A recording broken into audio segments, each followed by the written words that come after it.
بسم الله الرحمن الرحيم. السلام عليكم ورحمة الله وبركاته. الأهلي بيصالح جماهيره في مباراة عادية وأقل من العادية، ولكن فيها شوية مميزات غير الماتش اللي فات خالص. يعني طبعا هو بدأ بشوبير ومعاند عليه ومعول عليه، وشكله ان هو مش هيلعب الشناوي، ودي رساله للكابتن حسام حسن. هل اللعيب اللي مش هيلعب في فرقته هتاخده وتضمه المنتخب ويلعب اساسي، ولا انت شايف ايه يا كابتن حسام؟ دي رقم واحد. رقم اتنين، عودة ديانج النهارده اعتقد تقل قوي فرقه النادي الاهلي، يعني خلى فرقه النادي الاهلي تقيله جدا. ويمكن الشوط الاولاني كله ونص الشوط الثاني لغايه ما خرج مفيش اي خطوره على مرمى النادي الاهلي بسبب وجود ديانج. اللافت للنظر بقى ان الراجل حتى في تغييراته مش هيطلع بين رمضان نهائي، يعني حتى في التغيير اللي هو الاولاني بتاعه طلع ديانج. يعني معرفش طلعه بناء على ايه. طب لعبته ليه؟ ده انت الديفندر الوحيد اللي موجود عندك، يعني الديفندر الوحيد اللي موجود عندك انت بتغيره. المهم يعني فبدأ المباراة بشوبير على ناحية الرايت محمد هاني، اللي هو احسن مباراة لمحمد هاني. اعتقد ان جمهور الاهلي يعني النهارده لازم تدوا حقه بقى. انتوا الماتش اللي فات شايلتوه الليله عشان الاهلي تعادل، انتوا عايزين دايما يبقى فيه كبش فدا. فالنهارده محمد هاني انا شايف من احسن ماتشاته، وهو السبب في الانفراجه اللي حصلت النهارده وفتح الجيم النهارده بالكروس اللي عمله في الدقيقه 10 النهارده. ومحمد شريف بيخطفها خطفه مهاجم فعلا، يعني مش اي حد يتوقع الكروس ده، وتحديدا كمان بعد ما جت في المساك وغيرت اتجاهها وهو معاها لاخر لحظه. فده اللي يدل ان محمد شريف ده من الهدافين الكبار قوي اللي جم في الكره المصريه. وعندك بقى لاعب كريم فؤاد على حساب محمد شكري. طب جبتوا محمد شكري ليه؟ طيب 2 مساكين لعب باشرف داري. اين احمد بيكهام في ماتش زي النهارده ده وفرقه واقفه زي النهارده كده؟ بيكهام يطلع مره وياسين مرعي يطلع مره، يعني يدولك افضليه كمان باللعب والاستحواذ اللي جاي من ورا وفتح المساحات بواحد زي بيكهام او ياسين مرعي. ولكن الاتنين واقفين انا شايف ومفيش اي خطوره يعني. فده قلل كتير قوي من استحواذ النادي الاهلي طول المباراه، لان الاتنين ثابتين ورا، والاتنين اللي على الاطراف ما عدا محمد هاني هو اللي كان بيطلع شويه وشويه الناحيه الثانيه كريم فؤاد، ولكن مش بالكثافه اللي احنا بنشوفها من الباكين اللي على الاطراف. لاعب ديانج وبين رمضان، انا بصراحه ما حسيتش ببين رمضان غير الكره بتاعت زيزو اللي جاب بيها الجون الثاني. بعد كده مش حاسس بيه طول المباراه. هو حاسس ان هو عايز يجيب جون فعامل زحمه في حته ال 18، انما مش صانع العاب ينزل يلاعب الناس ويسلم ويستلم ويخلي اللعيبه تستحوذ ويبقى له دور المعلم. انا مش شايفه بصراحه لغايه دلوقتي.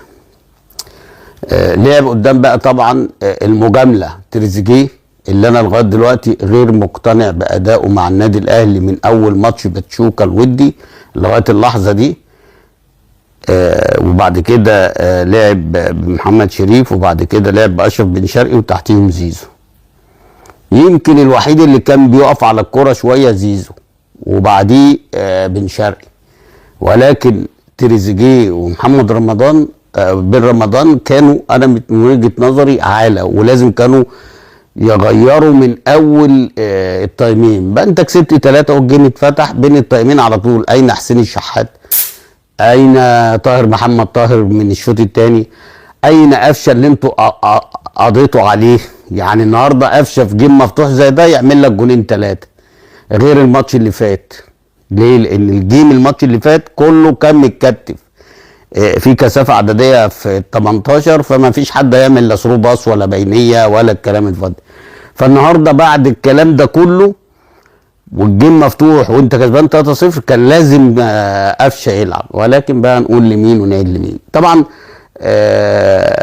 جه الجون الاولاني، نتكلم بقى على الاجوان. جه الجون الاولاني محمد هاني عامل كروس زي ما الكتاب بيقول، المساك بيلمسها بتروح شريف بيفضل مركز معاه لاخر لحظه، وبعد كده بيخطفها بدماغه.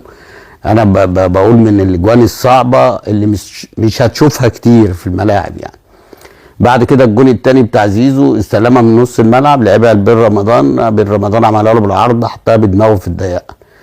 الجون الثالث بن شرقي خد الكوره ورقص ودخل ال 18، رقص وقام جاي عاملها لزيزو، يا دوبك حط بطن رجله فيها في البعيد.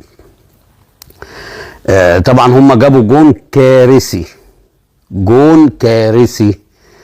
شوبير انت بتعمل ايه؟ انت جات لك فرصه عمرك بتفرط فيها ليه؟ ما تسيبها تطلع كورنر، ما تسيبها تطلع كورنر.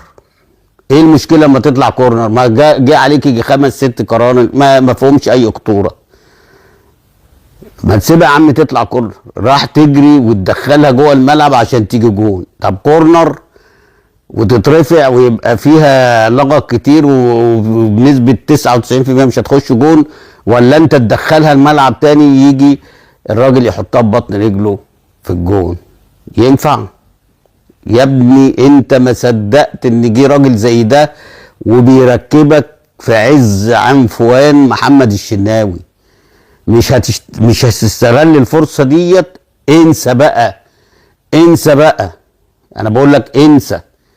يعني انت ايام السنه اللي قبل اللي فاتت لما وقفت في البطوله الافريقيه والدوري وكنت بتطمن جماهير النادي الاهلي كلها، الماتش اللي فات باص في وسط الزنقه، الثقه كتيره وكبيره عندك قوي وتتقطع وتيجي جون. والنهارده كوره طالعه كورنر انت بترجعها الملعب تاني وتخش جون.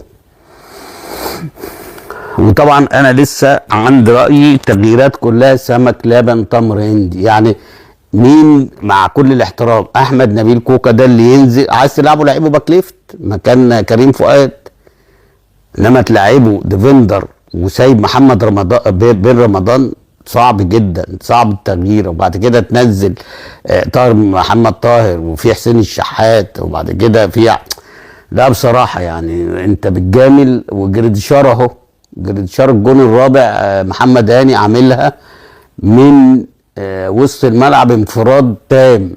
جريدشار بيروح يرقص الجون ويحط الكرة جون ويجيب الجون الرابع. طب جريدشار ده لو لعب من بدري شويه كان ايه الدنيا هيعمل ايه؟ كان جاب له جونين 3. في الحاله دي لو جاب له جونين 3 كان نجم المباراه ياخدها زيزو. جريدشار لو جاب 3 اجوان لا، زيزو لازم ياخدها، لان خلاص هو خد دلوقتي مكانه امام عاشور. حلو وحش هو نجم المباراه. زي سمعت ان الاسبوع اللي فات خد نجم الاسبوع. طب ازاي يعني؟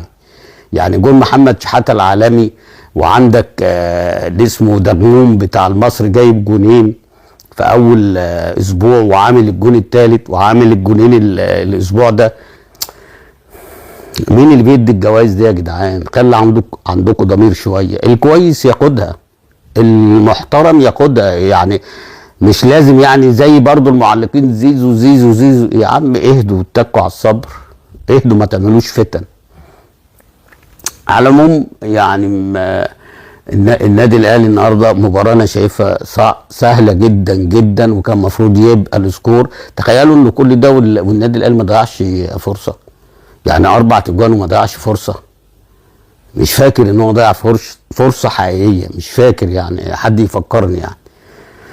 ولكن يعني مكسب النهارده هدى الدنيا كلها وهدى الليله وهدى جماهير الاهلي، وبداوا ان هم يعني خلاص بقى يخشوا في المود وهياخدوا راحه الاسبوع اللي جاي باي، وبعد كده بقى هتبقى فرصه كويسه بقى ان هم الراجل يعيد حساباته تاني سواء في التغييرات سواء في التشكيل. وانا شايف ان النهارده من نجوم المباراه النهارده طبعا محمد هاني، طبعا ديانج، على فترات كريم فؤاد، وطبعا زيزو، وشويه برضو على فترات بن شرقي لما الكره بتجيله ويحطها تحت رجله. فاعتقد ان لو لعبوا جماعي مع بعض اكتر وشويه تغييرات، يعني بدل داري ده يلعب بيكام جنب ياسين مرعي، هتبقى الدنيا عاليه قوي من ورا في التسليم والتسلم والحاجات دي كلها. عندك كمان في نص الملعب يلعب ديانج.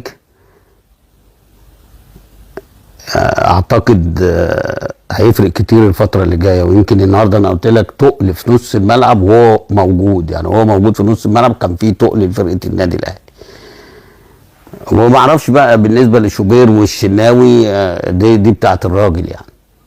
وبرضه هنا بنخاطب كابتن حسام حسن، هل زمان كان في ناس بتلعب يعني ما بتلعبش في فرقه وانت تطلع تقول اصل ما بيلعبش في فرقته وعشان كده ما بضموش؟ هل بقى هتضم الشناوي وهو ما بيلعبش في فرقته، ولا لو لعب الماتش اللي جاي هتضمه؟ لو لعب الماتش اللي جاي طبعا من حقه ينضم، انما قدر ما لعبش والراجل عاند مع الشناوي وصمم على شوبير، ايه العمل؟ هتضمه؟ على العموم دي حاجات للمدير الفني لمنتخب مصر يخلي باله منها، عشان بس ما يبقاش انتقادات كتيرة عليه، وان الناس هتقول له انت بتتقل بمكيالين كده، لان كان في لعيبه ما بتلعبش في فرقه، ولما يجوا يقولوا لا ده يقول لك اصل ما بيلعبش. اما نشوف بقى الدنيا الفتره اللي جايه تعمل ايه. مبروك للنادي الاهلي وجماهيره.